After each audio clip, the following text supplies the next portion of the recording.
Hello बच्चों, good morning बाळको। અને આજે ફરીથી નવી થિયરી સાથે આગળ વધવાનું છે દ્રવ્યની અવસ્થાઓ ચેપ્ટરની અંદર ને દ્રવ્યની અવસ્થાઓ પ્રકરણમાં આજે પહેલા આપણે શીખીશું ગેલ્યુસેક નો નિયમ। આના પહેલા તમે ચાર્લ્સ અને બોઇલ આ બંને નિયમો શીખી ગયા છો। ચાર્લ્સ બોઇલ તમને આવડી ગયો છે।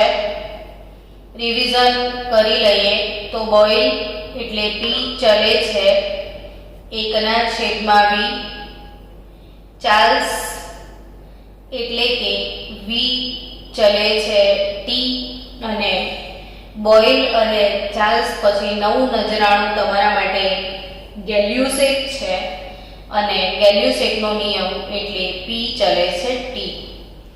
એ દબાણ અને તાપમાનનો જથ્થાત્મક સંબંધ દર્શાવે છે। નિયમનું વિધાન તમને આવડે જ છે। પહેલા દિવસે ત્રણેય નિયમના વિધાન શીખવાડી જ દીધા હતા। P અને T પ્રેશર, P એટલે પ્રેશર દબાણ, T એટલે તાપમાન। તાપમાન કયું તો નિરપેક્ષ શૂન્ય કેલ્વિન તાપમાન, જે ગઈકાલે તમે ભણ્યા હતા। નિરપેક્ષ શૂન્ય કેલ્વિન તાપમાન, અને નિરપેક્ષ શૂન્ય કેલ્વિન તાપમાન એટલે કાલે આપણે શીખ્યા હતા એ પ્રમાણે -273 ડિગ્રી સેન્ટીગ્રેડ એને આપણે શૂન્ય કેલ્વિન તાપમાન કીધું હતું। અને આ નિરપેક્ષ શૂન્ય કેલ્વિન તાપમાન એટલે જે તાપમાને વાયુનું કદ શૂન્ય થઈ ગયું હતું। વાયુનું કદ ઘટીને કેટલું થઈ ગયું હતું? શૂન્ય થાય તે તાપમાનને નિરપેક્ષ શૂન્ય કેલ્વિન તાપમાન કહેવાય। -273 ડિગ્રી સેલ્સિયસ, જેને આપણે શૂન્ય કેલ્વિન તરીકે વ્યાખ્યાયિત કર્યું હતું। હવે આ ગેલ્યુસેકના P અને T દબાણ અને તાપમાન જ્યારે કામ કરતા હોય ત્યારે એક વસ્તુ નથી દેખાતી, એ શું? તો કે P દેખાય છે, T દેખાય છે। આપણે પ્રાઇવેટ શબ્દ યાદ રાખીએ તો PVT, જ્યારે P છે, T છે, નથી એ શું? V, તો V અચળ હશે। અને V શું? તો કે કદ, એટલે નિયત કદે નિશ્ચિત જથ્થાના વાયુનું દબાણ એ તેના તાપમાનના સમપ્રમાણમાં હોય છે। નિરપેક્ષ તાપમાનના નિયત કદે નિશ્ચિત જથ્થાના વાયુનું દબાણ એ વાયુના નિરપેક્ષ તાપમાનના સમપ્રમાણમાં હોય છે। આ ગેલ્યુસેકના નિયમનું વિધાન છે। હવે ગેલ્યુસેકના નિયમ પ્રમાણે P ચલે છે T, ને P ચલે છે T, તો તમારે V અહીંયા શું રહેશે? અચળ। એટલે P બરાબર K * T। P બરાબર શું? K * T। નિયત કદે નિશ્ચિત જથ્થાના વાયુનું દબાણ એ તેના નિરપેક્ષ તાપમાનના સમપ્રમાણમાં હોય છે। P ચલે છે T, V અચળ, P બરાબર KT, અર્થાત P ના છેદમાં T બરાબર K અચળ, એટલે P1/T1 બરાબર P2/T2। આ એક નવું સૂત્ર તમને મળે, એન્ડ સો ઓન, P3/T3 જે લેવું હોય ત્યાં સુધી જવાય। તો આ થયું ગેલ્યુસેક। અને જો ગેલ્યુસેક એના માટે તમારે આલેખ દોરવો હોય તો દબાણ P વિરુદ્ધ તાપમાન T નો ગ્રાફ દોરવો પડે, પણ તમે જાણો છો એ પ્રમાણે P અને T એટલે સમપ્રમાણ સંબંધ છે. એક વધે ને ત્યારે બીજો પણ વધે જ છે, એટલે ઓલવેઝ યાદ રાખજો કે આનો ગ્રાફ સુરેખા જ મળશે. તો આ જે સુરેખા છે, એમ ધારો કે તમે અહીંયા જુદા જુદા 4-5 ગ્રાફ પ્લોટ કર્યા છે.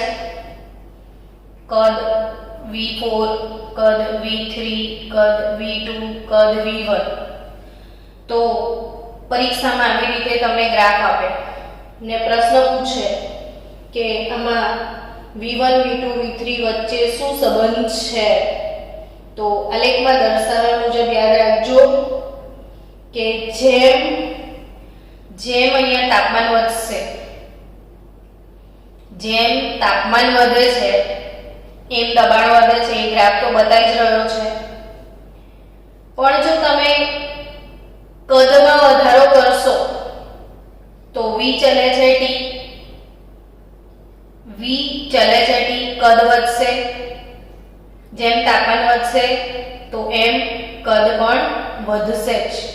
એટલે અહીંયા V1, V2, V3, V4 માટે યાદ રાખજો કે હાઈએસ્ટ વોલ્યુમ જો કદ વધારે હશે તો એ આ વાળો ગ્રાફ હશે, V1 વાળો. એટલે અહીં તમારો સંબંધ જે છે એ V1 greater than V2 greater than V3 greater than V4. જેમ જેમ તમે કદમાં ઘટાડો કરશો એમ ગ્રાફ ઉપરની અક્ષ તરફ જશે દબાણની. જો અહીંયા તાપમાન ઘટી ગયું છે, આ તમે દેખ્યું કે ગ્રાફ આમ ખસ્યો, એટલે અહીંયા આમ સેમ તમે લાઈન બનાવો તો અહીંયા આ તાપમાને કદ V1 છે અને આ તાપમાને કદ V4 છે.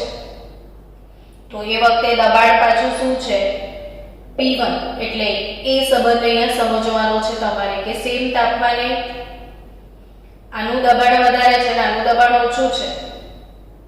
તો સેમ તાપમાને જ્યારે વાયુનું કદ વધશે ત્યારે દબાણ ઘટી જશે. તમે સમજ્યા છો ને બોયલનો નિયમ, P ચલે છે 1/v. જેમ કદ વધે એમ દબાણ ઘટે. એટલે સૌથી વધારે કદ કયું છે? અહીંયા V1 છે. તો સૌથી વધારે કદ V1 છે. કદ વધે તો દબાણ ઘટે. તો આ કદ વધે તો અહીંયા જો આ દબાણ અહીંયા નીચું છે, અહીંયા ઊંચું છે, અહીંયા ઊંચું છે, અહીંયા ઊંચું છે. તો કદ વધે તો દબાણ ઘટે. તો સૌથી વધારે અહીંથી સૌથી નીચું દબાણ આ બતાવે છે, સૌથી ઊંચું દબાણ આ બતાવે છે. ઊંચું દબાણ ઓછું કદ વધારે, ઊંચું દબાણ દબાણ વધુ તો કદ ઓછું. અહીંયા શું બતાવે છે આ સેમ વખતે? તો કે અહીંયા દબાણ સેમ વખતે જે દબાણ બતાવે છે એના પર આધાર રાખશે તમારું. તો અહીં યાદ રાખજો કે સૌથી વધારે કદ આ રહ્યું V1. એટલે જેમ તમે નહીં તો ઊંધું લખી દો, તમને જો સમજવામાં તકલીફ પડતી હોય તો અહીંયા V1, અહીંયા V2, અહીંયા V3 ને અહીંયા V4. તો ખાસ યાદ રાખજો કે અહીંયા જેમ કદમાં વધારો કરશો એમ ગ્રાફ નીચે તરફ આવશે. તો હાઈએસ્ટ વોલ્યુમ V4 છે એટલે V1 greater than V2 greater than V3 greater than V4. મેં આ ચેન્જ કર્યું છે એટલે આ ચેન્જ થશે. તો આ ટાઈપના MCQ અગત્યના MCQ છે જે ધ્યાનમાં રાખવાના છે તમારે.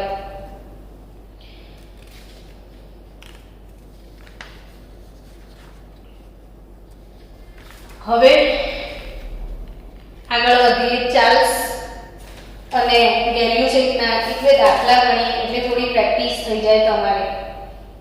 લખો એક દાખલો નંબર 1 આજના માટે.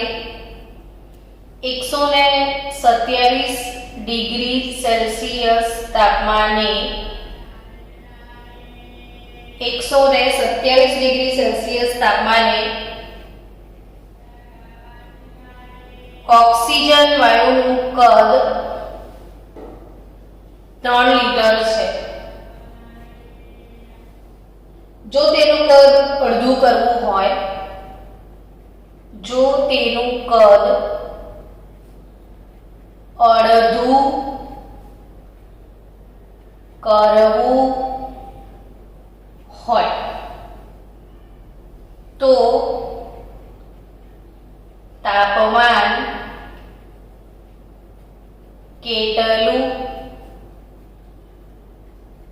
કરવું પડે? 127 ડિગ્રી સેલ્સિયસ તાપમાને O2 વાયુનું કદ 3 લીટર છે એવું કહે છે. એટલે વાયુનું કદ અડધું કરવું છે તો તાપમાનમાં શું ચેન્જ કરવું પડે? એટલે આપણે અહીંયા T1 બરાબર 127 ડિગ્રી સેલ્સિયસ છે જે આપણે ના ચાલે, આપણે કમ્પલસરી નિરપેક્ષ શૂન્ય કેલ્વિન સાથે જ સંબંધ તારવ્યો છે. એટલે 127 વત્તા 273 કરી દો તો 400 કેલ્વિન તાપમાન થશે. T1 તાપમાન, વાયુનું કદ V1 3 લીટર આપ્યું છે. હવે શું કહે છે કે જો તેનું કદ અડધું કરવું હોય, એટલે કદ અડધું કરવું છે તો V2 3/2 1.5 લીટર કરવું છે. કદ V2 અડધું કર્યું 1.5 લીટર, તો એ વખતે તાપમાન T2 કેટલું હોવું જોઈએ? તો ચાર્લ્સના નિયમ પ્રમાણે બાળકો V1/T1 બરાબર V2/T2 લેવું પડશે. V1/T1 બરાબર શું લેવું પડે? V2/T2. તો V1/T1 V2/T2. V1 3 લીટર છે, T1 400 કેલ્વિન છે, V2 1.5 લીટર કરવું છે તો T2 કેટલું હશે? આટલું તો આવડશે ને તમને. આ T2 ને અહીંયા ટ્રાન્સફર કરી દો તો આ T2 અહીંયા જશે, આ આમ આવશે, આ ક્રોસ ગુણાકાર લેવાનો. આટલા મેથેમેટિકલ સ્ટેપ તો ખબર જ હશે. આ ક્રોસ નો મતલબ આ બંને ગુણાય તો 3 ગુણ્યા T2 બરાબર 1.5 ગુણ્યા 400. આટલું તો મેથ્સ આવડતું હશે. તો 400 ગુણ્યા 1.5 ભાગ્યા 3. હવે 400 તમને એ બી ખબર છે કે 3 પંચા 15 થાય તો આ 0.5 આવે કે નહીં? તો 400 0.5 એટલે 1/2 કહેવાય, 0.5 એટલે 1/2 કહેવાય. બને ત્યાં સુધી કેલ્ક્યુલેટર ના વાપરીએ તો સારું. તો 0.5 એને 1/2 લઈએ આપણે તો તાપમાન તમારી પાસે આવ્યું 200 કેલ્વિન. હવે તમને અહીંયા સેન્ટીગ્રેડમાં આપ્યું છે એટલે જવાબ સેન્ટીગ્રેડમાં માંગશે. તમે કેલ્વિનમાં જવાબ લાવશો તો તમને ખ્યાલ છે કે કેલ્વિન થી સેન્ટીગ્રેડમાં કઈ રીતે જવાય? તો કે કેલ્વિન બરાબર T ડિગ્રી સેન્ટીગ્રેડ પ્લસ 273. આ સૂત્ર હતું આપણી જોડે કે ડિગ્રી સેન્ટીગ્રેડ વત્તા 273 કરીએ તો કેલ્વિન આવે. તમારી પાસે 200 કેલ્વિન છે, તમારે T ડિગ્રી સેન્ટીગ્રેડ શોધવાનું છે તો 200 પ્લસ 273 તો T ડિગ્રી સેલ્સિયસ બરાબર 200 ઓછા 273 લેવા પડશે તો -73 ડિગ્રી સેન્ટીગ્રેડ જવાબ આવશે. કયો જવાબ આવશે? -73 ડિગ્રી સેલ્સિયસ. ચલો હું તમને એક દાખલો હોમવર્કમાં આપું છું જે તમારે મને ગણીને મોકલવાનો. તમારું હોમવર્ક લખી લો બધા જ બાળકો. હોમવર્ક અચળ દબાણે, હું બોલું છું એના સાથે લખતા જજો, અડધા વર્ડ શું નહીં લખું. અચળ દબાણે અને 125 ડિગ્રી સેલ્સિયસ તાપમાને, અચળ દબાણે ને 125 ડિગ્રી સેલ્સિયસ તાપમાને 2 લીટર કદના પાત્રમાં 2 લીટર કદના પાત્રમાં હિલિયમ વાયુ ભરેલો છે. કયો વાયુ ભરેલો છે? હિલિયમ વાયુ. તેનું સેલ્સિયસ તાપમાન 2 ગણું કરવામાં આવે, તેનું સેલ્સિયસ તાપમાન 2 ગણું કરવામાં આવે તો કેટલા લીટર કદના પાત્રમાં ભરવું પડે? તો કેટલા લીટર કદના પાત્રમાં ભરવો પડે? હમણાં જ બધા બાળકો ફાસ્ટ તમે ગણીને મને આન્સર આપો, પછી આપણે આગળ વધીએ ગેલ્યુસેટના દાખલા તરફ. જલ્દી મને જવાબ આપો ગણીને.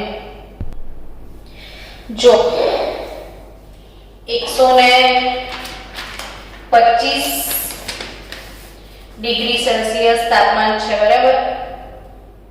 તો T1 125 ડિગ્રી સેલ્સિયસ તાપમાન અને T2 બમણું કરવામાં આવે એટલે 125 ના બમણા 250 ડિગ્રી સેલ્સિયસ થાય. તો કદ 125 ડિગ્રી એ V1 બરાબર 2 લીટર કદ છે. તો T2 આપણે T1 છે, T2 શોધવાનું. હવે બંનેમાં 273 ઉમેરી દો એટલે 125 વત્તા 273 398 કેલ્વિન થઈ જશે ને 250 વત્તા 273 કરો તો 523 કેલ્વિન થઈ જશે. હવે V1 upon T1 બરાબર V2 by T2. તો V1 2 લીટર, T1 398, V2 શોધવાનું છે ને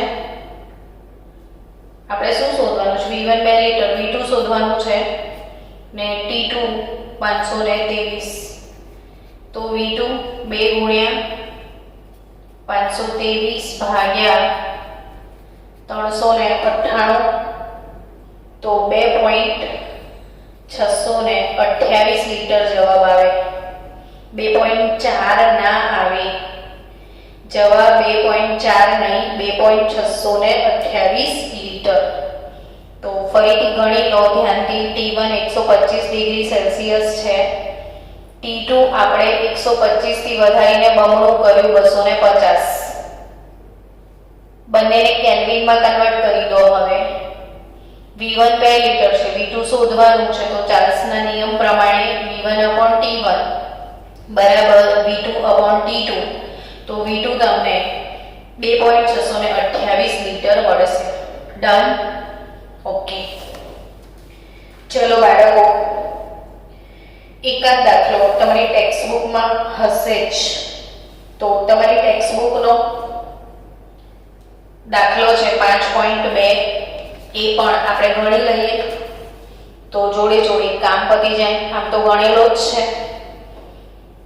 5.2 શું કહે છે કે સ્પેસિફિક મહાસાગર કે જ્યાં તાપમાન 23.4 ડિગ્રી સેલ્સિયસ છે, a balloon is filled with 2 liter air કે જે ફુગ્ગામાં 2 લીટર હવા ભરેલી છે.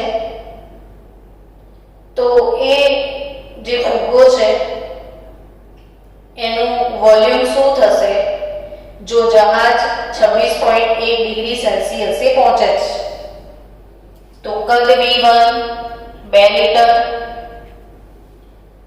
કદ T1 કેટલું તાપમાન આપ્યું છે ફુગ્ગામાં 2 લીટર હવા ભરેલી છે ત્યારે તાપમાન છે 23.4 ડિગ્રી સેલ્સિયસ, જેમાં ઉમેરી દો 273 એટલે થઈ જશે 296.4 કેલ્વિન તાપમાન થઈ જશે. ને એ વખતે કદ V2 ને તાપમાન T2. તો કદ કેટલું થશે જો જહાજ 26.1 ડિગ્રી સેલ્સિયસ તાપમાન સુધી પહોંચશે? ટૂંકમાં ફરીથી રકમ સમજાવું કે એક ફુગ્ગો છે જેમાં 2 લીટર હવા ભરેલી છે અને એ જહાજમાં છે પેસિફિક મહાસાગરમાં જ્યાં તાપમાન 23.4 ડિગ્રી સેલ્સિયસ છે. હવે એ જહાજ 26.1 ડિગ્રી સેલ્સિયસ સુધી પહોંચે છે તો કેલ્વિન તાપમાન કેટલું થશે? 296.4 99.1 કેલ્વિન થઈ જશે. એ વખતે એનું કદ કેટલું થશે? તો આઈ થિંક ગણી શકો એમ છો. V1/T1 બરાબર V2/T2 ફોલો કરશો તો વોલ્યુમ આવશે 2.018 લીટર. તો આપણે એની પાછળ બહુ ટાઈમ ના બગાડતા ગેલ્યુસેકના નિયમના એક બે દાખલા તરફ આગળ વધીએ. ચલો ગેલ્યુસેકનો દાખલો ગણીએ. તો ગેલ્યુસેકના નિયમ આધારિત દાખલા માટે તૈયાર થઈ જાઓ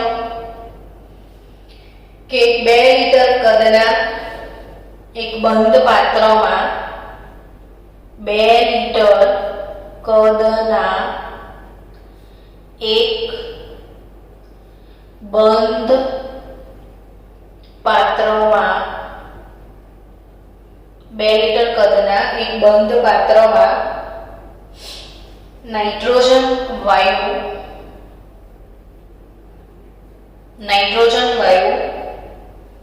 27 ડિગ્રી સેલ્સિયસ તાપમાને નાઇટ્રોજન વાયુ 27 ડિગ્રી સેલ્સિયસ તાપમાને ભરેલો છે, જેનું દબાણ 2 બાર છે. દબાણ કેટલા બાર છે? 2 બાર દબાણ છે. જો તેનું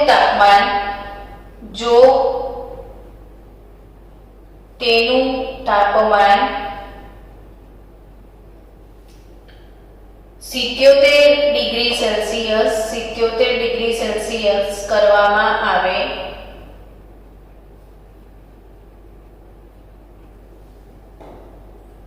તો વાયુનું દબાણ કેટલું થશે? તો વાયુનું દબાણ કેટલું હશે? તો 2 લીટર કદના એક બંધ પાત્રમાં નાઇટ્રોજન વાયુ ભરેલો છે 27 ડિગ્રી સેલ્સિયસ તાપમાને. એને તમારી પાસે બાળકો તાપમાન આપ્યું છે T1 27 ડિગ્રી સેલ્સિયસ. પણ આપણને તો ડિગ્રી સેલ્સિયસ લેના મના है, એટલે 300 કેલ્વિન થઈ ગયું. 300 કેલ્વિન તાપમાને એમાં નાઇટ્રોજન વાયુ ભરેલો છે, જેનું દબાણ આપ્યું છે. દબાણને આપણે P કહીએ છીએ, પ્રેશર. તમે જ્યાં સુધી સિમ્બોલ યાદ નહીં કરો ત્યાં સુધી સમજણ નહીં પડે. T એટલે ટેમ્પરેચર, તાપમાન, V એટલે વોલ્યુમ, કદ, અને P એટલે પ્રેશર, દબાણ. તો દબાણ 2 બાર આપ્યું છે. હવે સામે એનું તાપમાન T2 બદલી નાખ્યું આપણે. 77 ડિગ્રી સેલ્સિયસ વત્તા 273 કરી દીધું છે.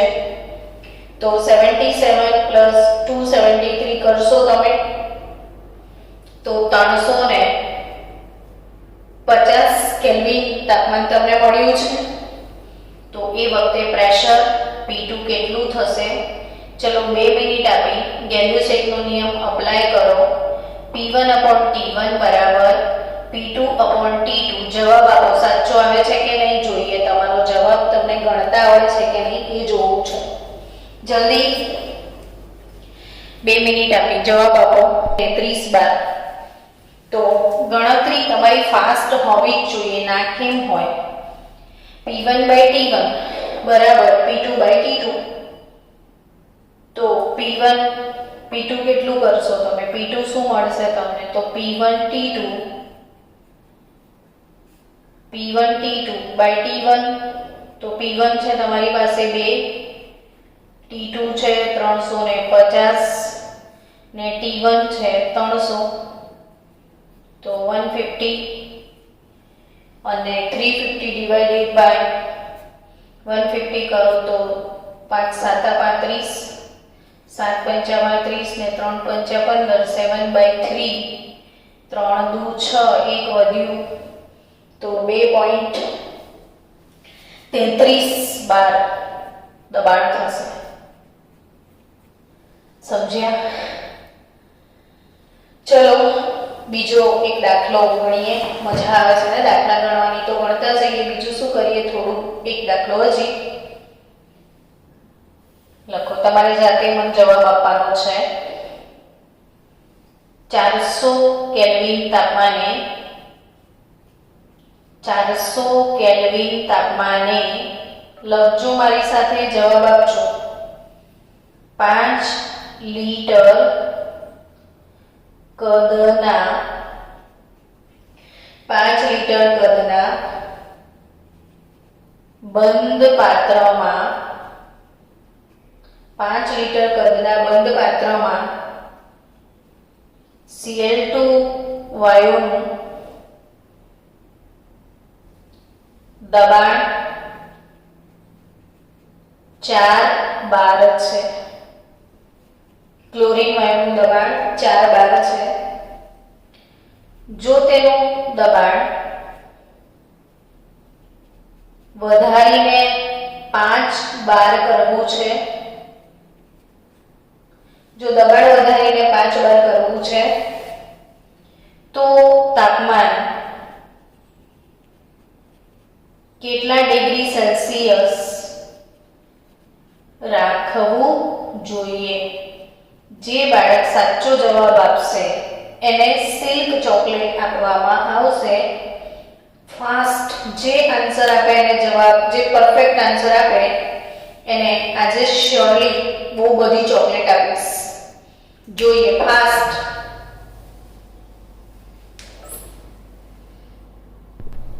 ચલો,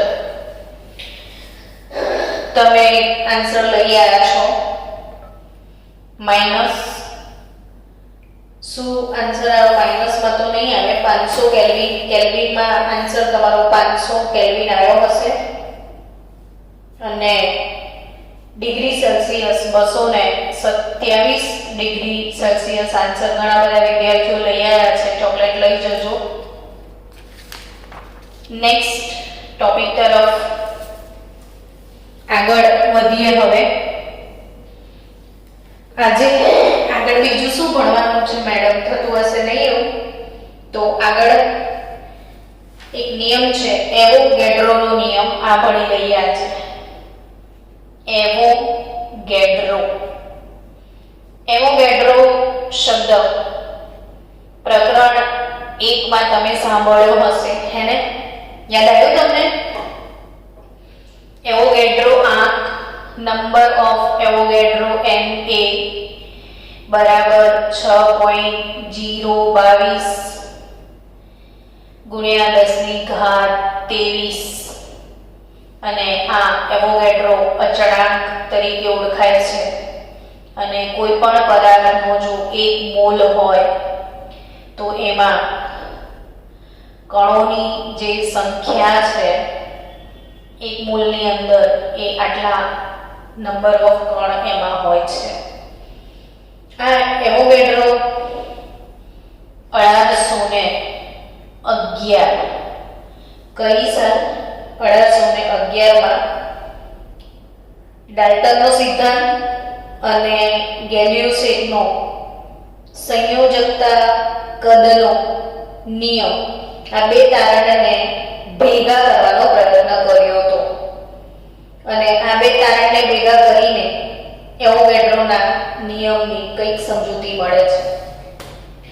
એવોગેડ્રોનો નિયમ શું?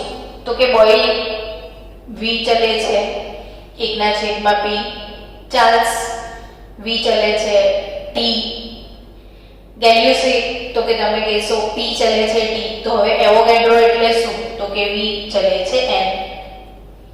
એવોગેડ્રો એટલે શું? V ચલે છે N. હવે V અને N શું?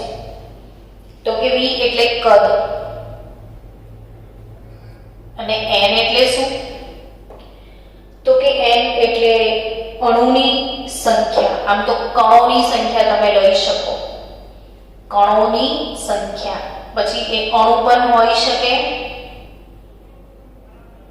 અથવા પરમાણુ પણ હોઈ શકે. તો અણુની સંખ્યા અથવા પરમાણુની સંખ્યા, કણોની સંખ્યા અને V એટલે કદ.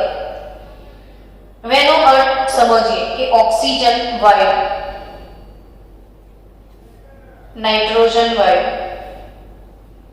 કાર્બન ડાયોક્સાઇડ વાયુ, કાર્બન મોનોક્સાઇડ વાયુ, બીજો કોઈ વાયુ તમને યાદ આવતો હોય તો ચલો હાઇડ્રોજન વાયુ લઈએ. મેં જુદા જુદા વાયુ લીધા છે. હવે આ જુદા જુદા વાયુ માટે ધારો કે 11.2 લીટર સમાન કદ લઈએ છીએ.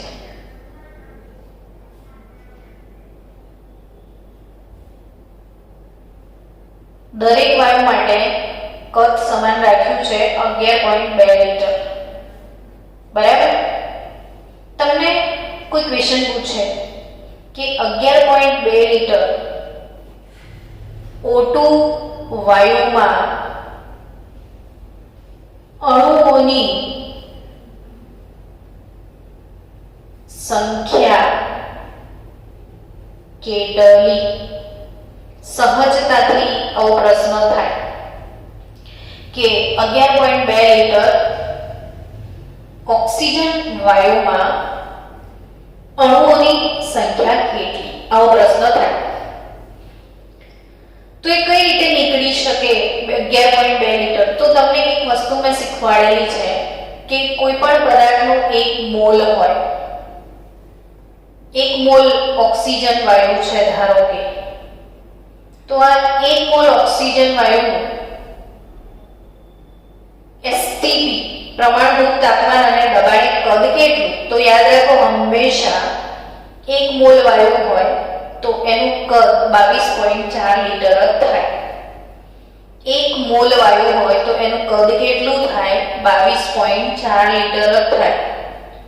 તો 1 મોલ વાયુનું કદ જો 22.4 લીટર હોય, સમજો 1 મોલ વાયુનું કદ 22.4 લીટર, તો એમાં અણુની સંખ્યા, તો હમણાં જ આપણે કીધું કે 1 મોલ હોય ને તો કણોની સંખ્યા કેટલી હોય? 6.022 ગુણ્યા 1023 અણુની સંખ્યા હોય. સમજી રહ્યા છો? એટલે તમે અહીંયા પદ મૂકી શકો કે જો 22.4 લીટર ઓક્સિજન વાયુ હોય, 22.4 લીટર ઓક્સિજન વાયુ માં કણોની સંખ્યા અથવા અણુની સંખ્યા 6.022 ગુણ્યા 1023 અણુ હોય, તો આપણને સવાલમાં એવું પૂછ્યું છે કે 11.2 લીટરમાં કેટલા? જો 22.4 લીટરમાં આટલા હોય તો 11.2 લીટરમાં કેટલા હોય? થાય ને આવો પ્રશ્ન. એટલે 6.022 ગુણ્યા 1023 ગુણ્યા 11.2 ભાગ્યા 22.4. તો આ 2 થઈ ગયા એટલે અડધું થઈ જાય કે 3.011 ગુણ્યા 1023 થશે. સમજી રહ્યા છો? એવું મને લાગે છે. તો બાળકો ઓબ્વિયસલી કે આટલા લીટરમાં આટલા, તો આટલા લીટરમાં કેટલા? હવે નાઇટ્રોજનનો પ્રશ્ન આવે કે 11.2 લીટર નાઇટ્રોજનમાં કેટલા અણુ હશે? તો તમે ફરીથી સેમ આવું જ કરવાના છો કે 22.4 માં આટલા, તો 11.2 માં કેટલા? તો આનો જવાબ 3.011 આવે છે. તો આનો જવાબ પણ એ જ, એટલે બધાનો જવાબ સેમ જ આવશે, ભલે વાયુ જુદા જુદા છે. કેમ કે કોઈ બી વાયુ 1 મોલ હોય તો ફિક્સ 22.4 લીટર જ હોય. 1 મોલ ઓક્સિજન વાયુ 22.4 લીટર, 1 મોલ નાઇટ્રોજન વાયુ 22.4 લીટર, 1 મોલ કાર્બન ડાયોક્સાઇડ વાયુ 22.4 લીટર, 1 મોલ કાર્બન મોનોક્સાઇડ વાયુ 22.4 લીટર, 1 મોલ હાઇડ્રોજન વાયુ 22.4 લીટર. આઈ થિંક સમજી ગયા કે 1 મોલ એટલે સમાન લીટર હોય, તો બધાના કદ સમાન હોય તો તેમાં રહેલા અણુની સંખ્યા પણ બધાની સમાન જ હશે. એટલે એવોગેડ્રોનો નિયમ શું કહે છે કે V ચલે છે n. હવે આ V ચલે છે n ને શબ્દોમાં રજૂ કરીએ છીએ. સમજો શું કહે છે V ચલે છે n? તો કે સમાન તાપમાને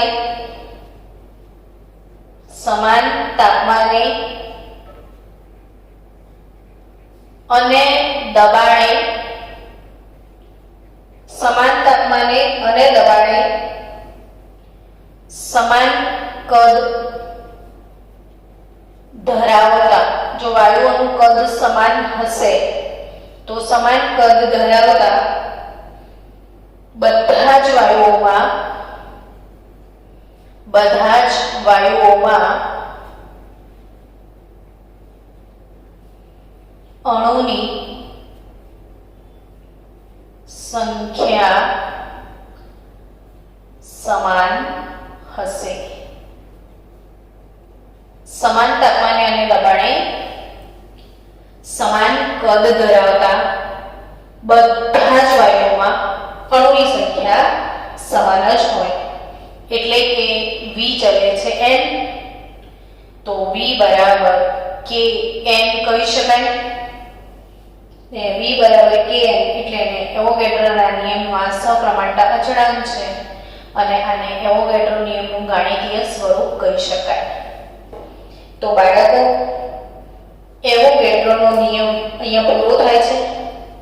આવતીકાલે આપણે પ્રમાણભૂત તાપમાન, દબાણ, સંયુક્ત વાયુ સમીકરણ ને ઘણી બધી થિયરી સાથે આપણે આગળ વધવાનું છે. તો